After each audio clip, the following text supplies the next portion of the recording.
Here, in the very middle of France's second largest island, the Île d'Oléron, some wonderful wine is being made, with almost none of it making it off the island. We had the privilege of the winery of Passav, one of Oloron's finest. When we arrived at 10 a.m. in early July, there was already a queue of people forming, waiting to try his red, white and famous Pinot de Charente. Pascal Favre, je suis viticulteur sur l'île d'Oléron, en culture biologique. Oui, ça existe depuis longtemps. Mon arrière-grand-père était viticulteur, mais également jardinier et également coiffeur.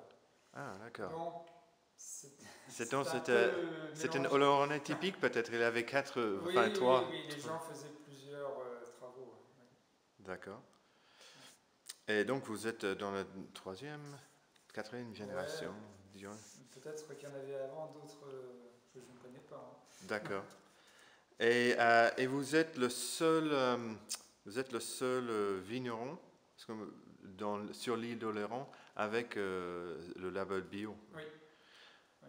Et c'était un choix que vous avez fait vous-même ou c'était, comment ça s'est évolué? C'est une évolution. Alors c'est un choix, mais c'est aussi une évolution de ma part pour me mettre en conformité avec mes convictions, oui. Pour ne pas avoir de cas de conscience le soir lorsque je rentre chez moi, travailler dans de bonnes conditions. C'est-à-dire que je ne veux pas me sentir responsable d'éventuelles pollutions des eaux et aussi, par exemple, d'une éventuelle exposition de mes ouvriers aux produits chimiques. Et le vin et le Pinot de Charente de l'île de l'Oléron, qu'est-ce que ça a de caractère qui n'est pas comme les autres vins de la région ou de France? Alors on fait des vins de pays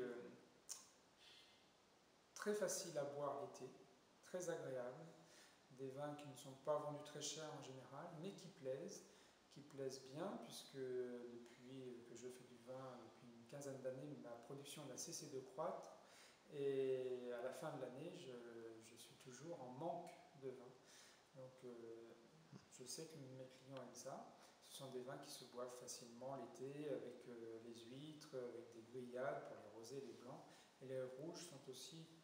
J'ai deux vins rouges, j'en ai un qui a le mérite de se boire aussi facilement l'été, puis j'en ai un autre qui fait un peu d'ombre, un certain vin de Bordeaux, qui ressemble beaucoup au vin de Bordeaux. D'accord. Et le Pinot, c'est l'apéritif local de la région. C'est un assemblage de jus de raisin et 2 de cognac. Oui. Et ça nous fait un apéritif très fruité, sucré, mais qui plaît beaucoup. D'accord. Et combien de temps faut-il pour préparer un bon Pinot de Cognac? Pinot de Charente, excusez-moi. Le Pinot, il faut entre 2 ans alors 2 ans, 3 ans, on arrive à avoir de bons Pinots. Et ensuite, on peut faire des Pinots encore plus complexes. Après, c'est à chacun de dire s'il est meilleur ou pas. Mais des Pinots différents, en faisant des vieux Pinots que l'on va laisser vieillir 5 ans, 6 ans, 7 ans. Ah, d'accord. Ok. Et en fait, les Pinots se sont élaborés dans les fûts qui sont derrière vous, en fait, c'est ça? Et là, il reste entre deux. En fait, il me semble que c'est un petit secret ici, parce que là, les produits d'ici ne se vendent pas en Irlande, jusque-là. Non, j'ai la chance de pouvoir vendre toute ma production sur place. Ça me fait plaisir.